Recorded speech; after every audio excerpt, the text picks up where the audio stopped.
Ada namanya hati apa kata.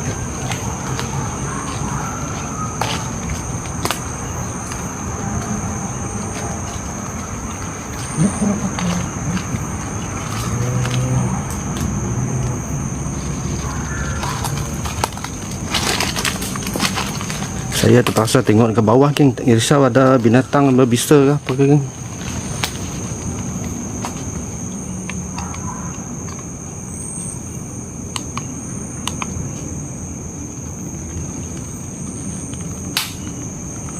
Ada bumbung tadi, geng. Tak betul ada rupa bumbung ni, geng. Bantu share, geng. Bantu share.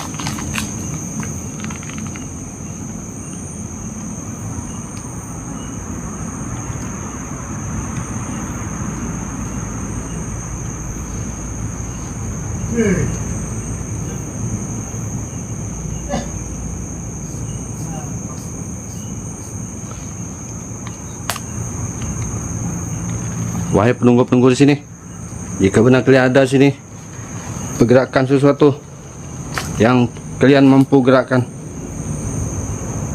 saya tahu kalian ada di sini.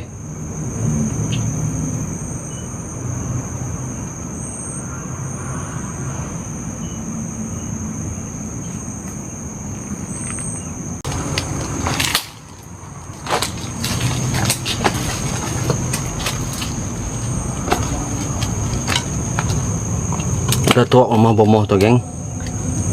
Coba itu orang nangga, dah tua dah rumah bomoh tu. Dah hancur habis dah.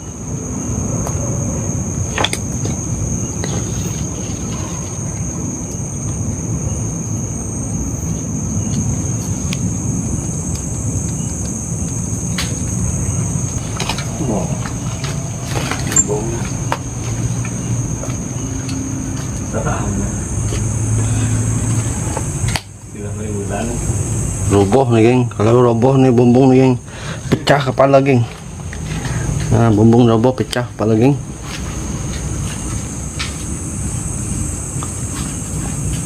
Aduh.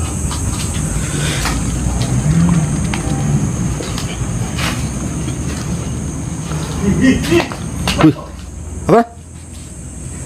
Apa dah? Mana? Dalam kah? Macam ada orang. Ada orang? Ya.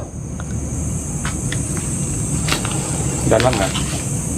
Di dalam sini.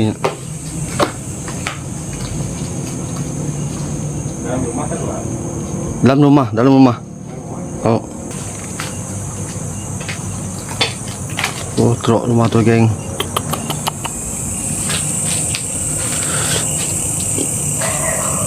Tengok bumbung dia bertukar menjadi daun pokok dah, geng. Jadi ranting. Ranting-ranting pokok dah banyak dah, geng. Dah ditutup pokok. Bumbung diperbuat daripada ranting.